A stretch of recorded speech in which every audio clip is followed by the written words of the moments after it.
Hi guys, welcome to this video. So today we're looking at the rumored pricing for AMD Ryzen 7000. We are on the video card article and this was provided by WCCF Tech. As you can see, Ryzen 7000 is using the Ryzen 5000 chip prices. Very expensive. The 6-core chip is once again $300. The 8-core chip is $450, the 12-core chip is $550, and the 16-core 32-thread is $800. Massive increases in price compared to 3000 series because first, second, and third gen Ryzen all had lower prices. Now they went with the 5000 series prices, which no one liked, and we have a massive increase in price again. This is a lot of bullshit. Now, I want to talk about the 7600X. When you look at the 1600, it was $220.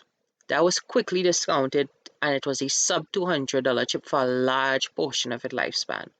The 2600 was replaced it at $200. That was also a sub $200 chip. The R5 3600, which is not here, but a lot of you will remember it, it was a sub $200 chip. It came out, it was like what, 180, 170, sometimes as low as 150 on sale, right? This shows AMD is pushing up the prices a lot. And to be honest, this is not really worth it. How do I know that? Again, yes, clock speed has massively improved, but Ryzen 5000 also has good clock speed. So we're not seeing a massive increase in cache because we're going from 38 megabytes down to 35. I don't believe that's going to make a big, huge difference unless the IPC is so much different, and I don't believe it's that. The other thing that I think people are not taking into account here is that this is a huge price increase from what Ryzen was originally promised to be. But then again, AMD has massive amounts of the market share and mind share, and a lot of people like their chips now. So this is not budget friendly anymore. I know this is sounding very negative, but when you look at the 5600X against the 12600K, it loses. That's why they had to drop this in price. That's why they had to release the non-X variants, because these were too expensive and they couldn't compete with Intel. That's just a fact. Whether you like it or not, it's true. These chips do not compare to the Intel counterparts at their MSRP prices, right? And yes, I am acknowledging the price drops, and the price drops are fair. Now let's go to the article on video cards. And they go and they talk about the pricing. But here they bring up one of the things that I am speaking of. And, excuse me there, there's a lot of price to pay, especially when we have Intel rocking more cores and threads on their $250 to $500 SKUs. Plus, the 13th gen Raptor Lake CPUs are already on the horizon, right? Horizon. Funny line. But this puts the point into perspective. If Raptor Lake has an increase in IPC, an increase in cache, just like AMD, these chips don't really make a lot of sense because you're getting less cores and threads. Now, let's look at this, right? The R5 lineup of the 1600 has always been a 6-core 12-thread at $200. It has now jumped up into the price of $300 chips, right? Look at what Intel is offering, right? 6 cores, right? So these are the P cores, the performance cores. It's a 6-core 12-thread, but on top of that, it has 4 extra E cores, and that is very helpful for productivity, right? Not maybe helpful for gaming, but again, Intel does have big wins in some gaming benchmarks, especially for older games and for games that have more sensitive to latency, right? this really puts AMD in a bad position because, again, unless this has a massive jump in the single thread performance and the IPC is really good and they don't have a lot of latency, I don't really see this making sense unless they come out with a 3D chip. And if they're following the same price model, that means the 3D chip is going to be a $450 chip. And this is a whole new motherboard and DDR5 RAM. So you can't use your DDR4 and your old motherboards. So the advantage of AM4 platform is completely gone because you are upgrading to AM5, right? Same thing when you look at the price, because look at this, the 12600K is under $300. Under $300 from the majority of sellers. Only one seller has it above $300. It is down to $260, $65, right? This really puts into perspective because look at what they're offering at the $400 price range.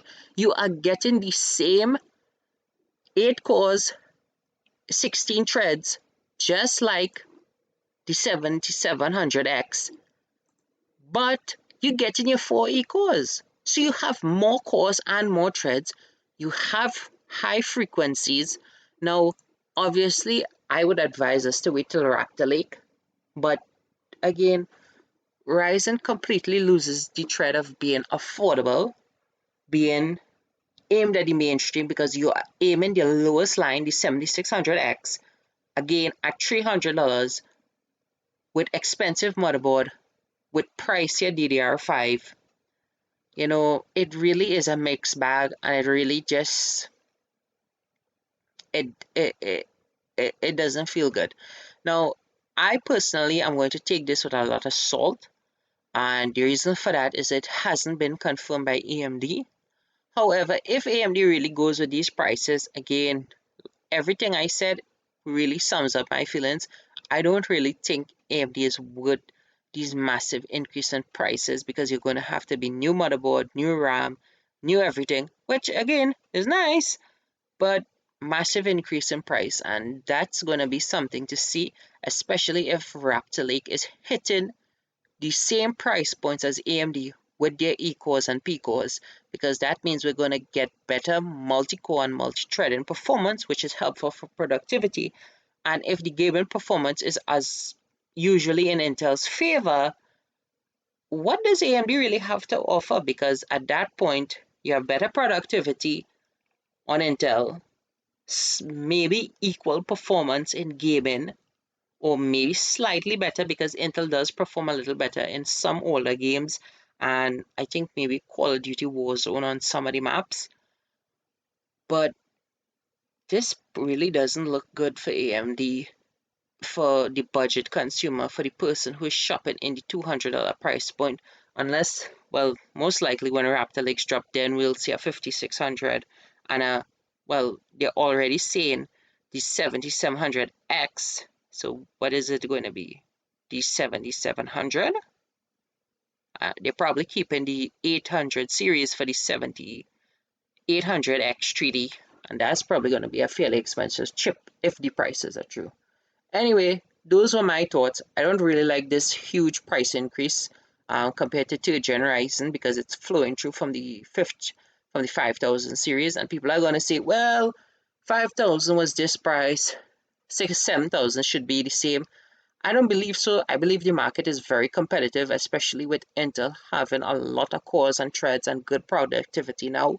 Plus, Intel does have some advantages, especially with their overclocking and tuning. They do really do well in a lot of the gaming benchmarks. So that's up in the air. Anyway, those are my thoughts. Have a nice day. And I'd like to hear your thoughts on what you think about the upcoming rumored prices and what prices you were hoping to see for next generation CPUs and what price range you would want to shop as. Thank you, everyone, and have a nice day.